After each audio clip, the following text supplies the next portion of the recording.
करवाती। मीठी, कुएं से पानी लेकर आओ। हाँ माँ, अभी लाती हूँ। रास्ते में धूप से बचने के लिए वो एक लीची के पेड़ के नीचे खड़ी हो गई। तभी उसका ध्यान लीची के पेड़ की तरफ गया। लगता है इसको पानी की जरूरत है।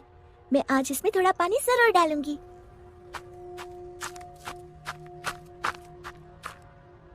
लौटते समय मीठी अपने घड़े से थोड़ा पानी लीची के पेड़ में डाल देती है। अब ये उसका रोज का नियम हो गया। जाते समय थोड़ी देर रुकती और आते समय थोड़ा पानी उसमें डाल देती।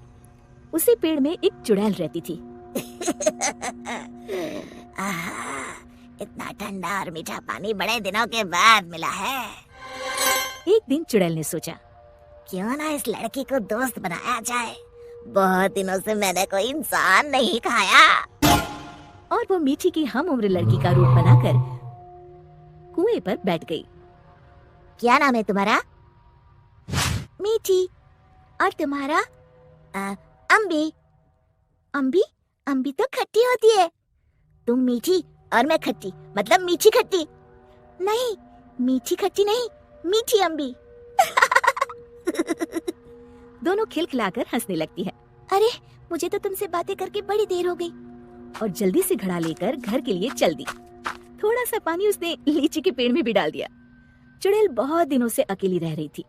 उसे मीठी का साथ अच्छा लगा। वैसे मीठी अच्छी लड़की है, क्यों ना इसे अपनी दोस्त बना लूं। ऐसे ही रोज मीठी और अम्बी कुएं पर मिलती और ढेर सारी बातें करती, खूब हंसती खिलखिलाती। एक दिन, आज तो बड़ी देर हो गई, मीठी पानी लेने नहीं आई। क्यों ना उसके घर जाकर देखूं।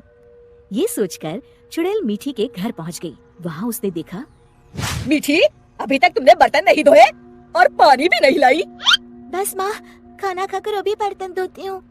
कब से खा रही हो? जल्दी उठो, बहुत काम है। खाना खाकर मीठी बर्तन धोने लगी। आज मैंने लीची के पेड़ में पानी भी नहीं डाला और ना ही अपनी दोस्त से मिल पाई। तभी चुड़ैल ने जादू से पूरे बर्तन 1 मिनट में धो डाले। मीठी आश्चर्य से यहाँ वहाँ देख रही थी कि चुड़ैल उसके शरीर में प्रवेश कर गई और वापस आकर सोफे पर लेट गई। अच्छा, तो राजकुमारी आराम फरमा रही है। बर्तन कौन धोएगा? धुल गए। रमा को मीठी की आवाज भारी सी लगी। अच्छा, जादू से धोए हैं क्या? हाँ। अब झाड़ू कौन लगाएगा? कपड़े कौन धोएगा? तुम। और कौन? अच्छा, तो मुझे जवाब देती है। ये कहते हुए रमा ने मीठी का हाथ पकड़कर झकझोर दिया। पर मीठी रोज की तरह रोई नहीं, तो रमा को और तेज गुस्सा आ गया। मारने के लिए आगे बढ़ी ही थी कि मीठी ने उसका हाथ पकड़कर गोल घुमाकर छोड़ दिया। रमा तेजी से गोल गोल घूमने लगी। कुछ देर तक घूमने के बाद रमा ने एक बार फिर हाथ उठाने की कोशिश की।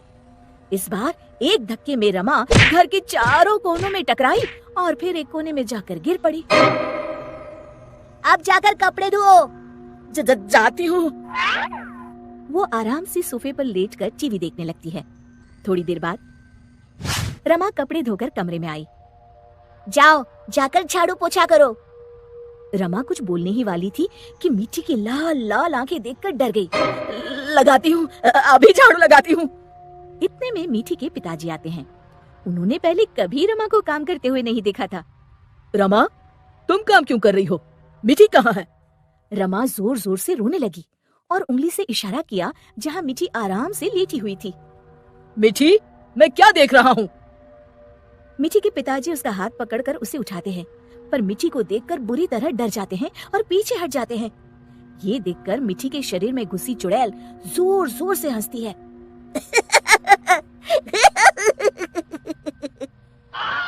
उमेश समझ जाता है कि मीठी पर चुड़ैल का साया है। कौन हो तुम और यहाँ कैसे आई? तभी चुड़ैल मीठी के शरीर से निकलकर लहराती हुई सामने खड़ी हो गई और गूंजती हुई आवाज में उसने कहा, मैं अम्बी हूँ। क्या कहा? अम्बी मतलब लीची वाली चुड़ैल? हाँ, और मीठी मेरी दोस्त है। तुम लोग उसे बहुत परेशान करते हो। मैं तुम सबको खा जाऊंगी। उमेश और रमा डर के मारे थर थर कांपने लगे। हमें माफ कर दो अम्बी, आज से हम ऐसा नहीं करेंगे। हाँ हाँ, हमें माफ कर दो, आज से हम ऐसा नहीं करेंगे। मैं कसम खाती हूँ मीठी को अपनी सगी बेटी की तरह ही रखूंगी। नहीं, तुम सब झूठे हो। अम्बी को बहुत गुस्सा देखकर मीठी बोली, नहीं नहीं अम्बी, तुम मेरी अच्छी दोस्त हो ना, मेरे माँ पिताजी को कुछ मत करो। नहीं, इन्हें सबक मिलना जरूरी है। तुम्हें मेरी कसम। ठीक है, अभी छोड़ देती हूँ, लेकिन जब भी तुम्हें मेरी जरूरत हो मुझे बुलाना, मैं फौरन आ जाऊंगी। और फिर उस दिन के बाद से रमा ने कभी मीठी को तंग नहीं किया। शिक्षा: हमें किसी के भोलेपन या मजबूरी का नाजायज फायदा नहीं उठाना चाहिए।